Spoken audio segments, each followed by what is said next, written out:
지난 월요일 아침 관덕정 앞에 사람들이 모여 있습니다. 쌀쌀한 날씨에도 아랑곳하지 않고 호기심 어린 눈빛이 반짝반짝 빛나고 있었는데요. 무슨 행사가 있나 봅니다. 작가의 상상 속에서 제주라고 원도심이라고 하는 것을. 안녕하세요, 선생님. 네네. 사람들이 꽤 많이 모여 있어요. 박수 치시고. 네, 날씨가 추운데 이 밖에 모여 있는 이유 있으세요? 예, 오늘 이제 2016 제주 원도심 재생축제를 하는데요. 입춘을 앞두고 해서 그 행사의 일환으로 원도심 문학기행 행사가 있습니다. 이제 막 지금 시작하려고 하고 있습니다. 뭔가 좀 흥미진진하고 재미있어 보이는데 저도 혹시 참여해도 될까요? 예, 환영합니다. 감사합니다. 네. 예. 원도심 문학기행? 어떤 내용일지 흥미진진한데요. 허락을 받고 저 홍민아도 함께 해보기로 했습니다. 원도심은 신도시들이 속속 생겨나면서 지금은 비록 쇠락했지만 한때 정치, 경제, 문화의 중심이었던 지난 날들의 기억이 골목 구석구석 건물 하나하나에 남아 있습니다.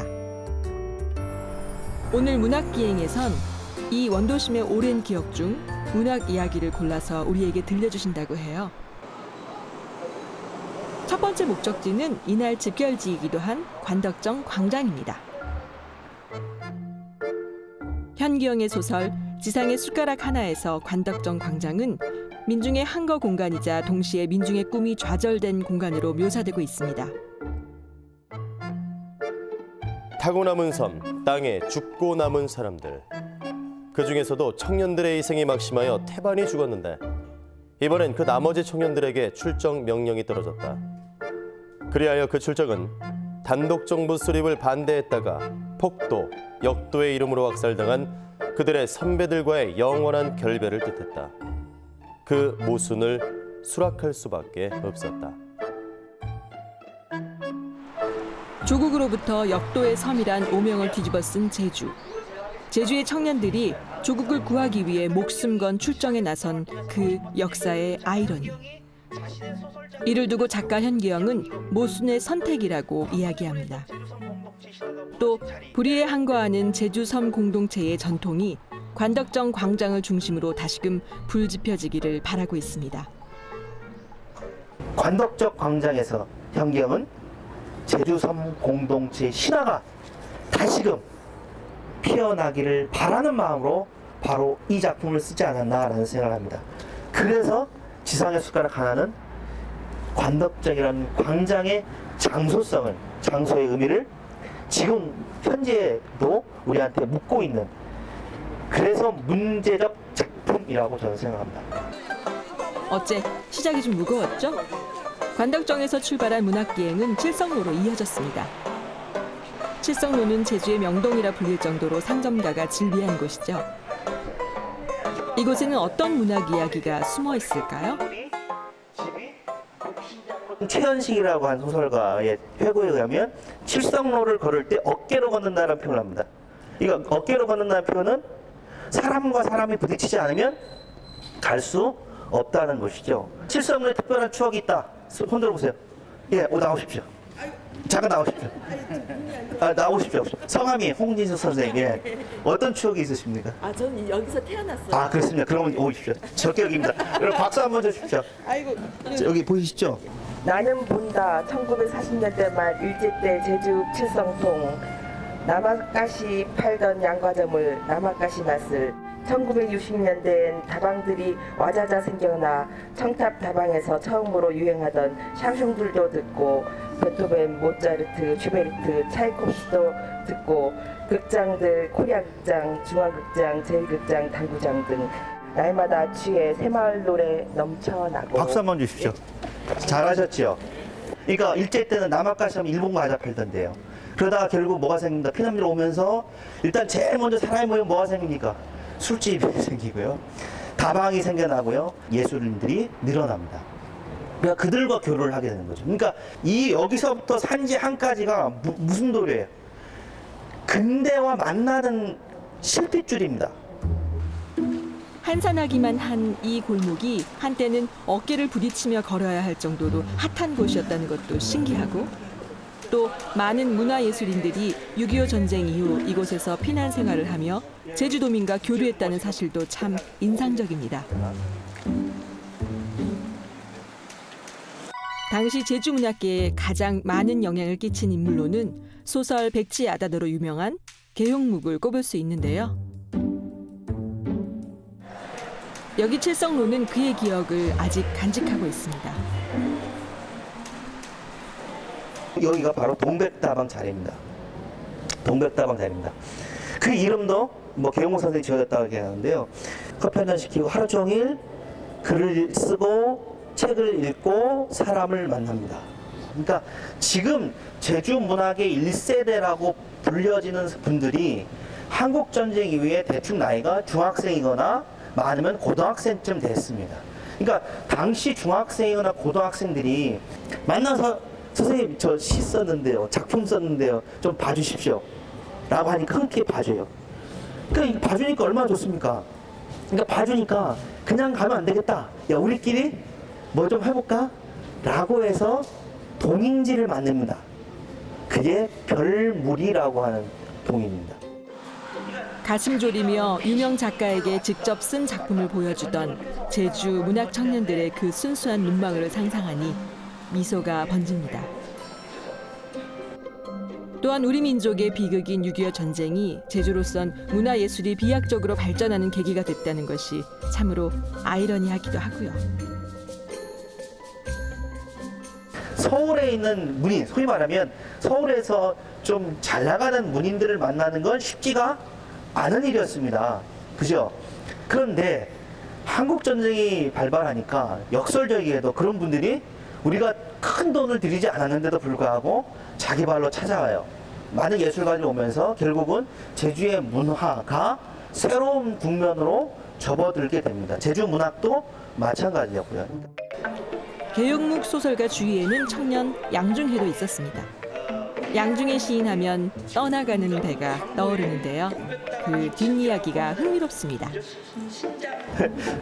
사랑에 빠집니다. 그래서 사랑에 빠져서 제주도로 내려와요. 그 애를 데리고. 그 사랑이 오래 가겠습니까?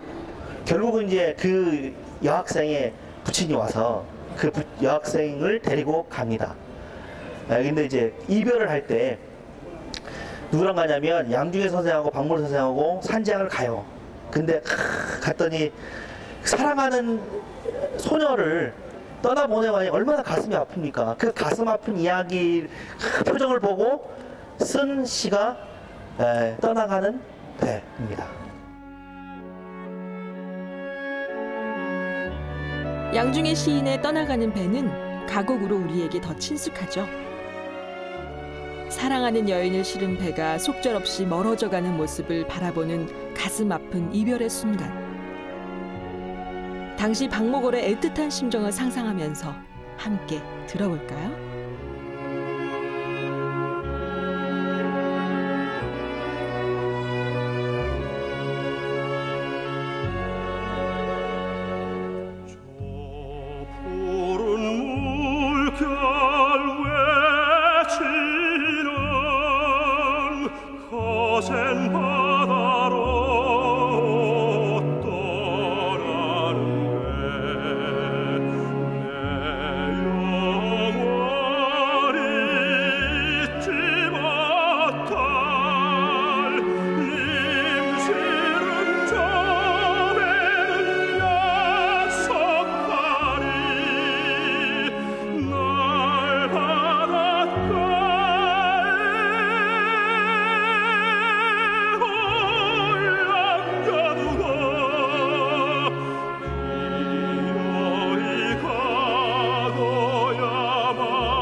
떠나가는 배의 노랫말은 비석에 새겨져 현재 제주시 탑동에 세워져 있습니다. 아는 만큼 보인다고 했던가요? 이 노래를 처음 듣는 것도 아닌데 이토록 가슴이 애달플 수가 없습니다. 먼 바다를 향해 세워진 노래비가 마치 지금도 님을 잊지 못한 망부석처럼 느껴지네요.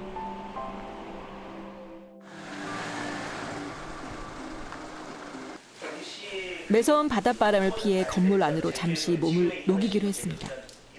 그리고는 저에게 갑자기 시 한 편을 읽어보라고 하셨는데요. 예, 한번 낭송해 주시면 됩니다. 요것만 하시죠. 잘 들어보십시오. 언제부턴가 제주섬 바닷가에 고만고만한 새 방파제 생겨나고 있다. 마구.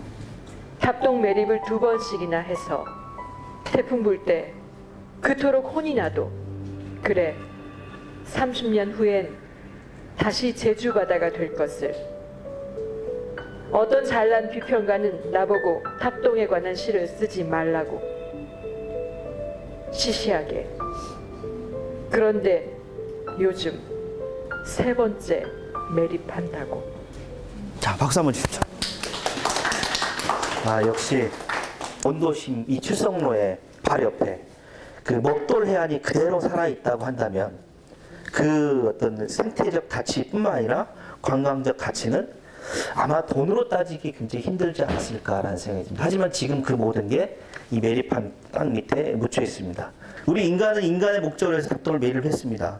그렇지만 시인의 눈에 보기엔 30년, 50년 후에는 결국 모두가 바다에 잠길 수 있는데 라고 하는 얘기를 합니다. 즉 바다의 생명력 앞에 인간의 힘은 보잘것 없지요. 아름다웠던 하지만 자본의 논리 아래 콘크리트 속으로 자취를 감춰버린 탑동. 그래서 태풍 때마다 절규하는 그 자연의 소리를 우리도 시인의 귀로, 시인의 마음으로 들어봅니다.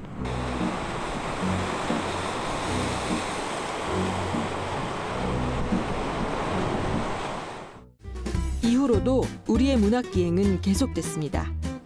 원도심 구석구석 골목마다 옛 제주 사람들의 삶의 이야기를, 생각을 만날 수 있었습니다.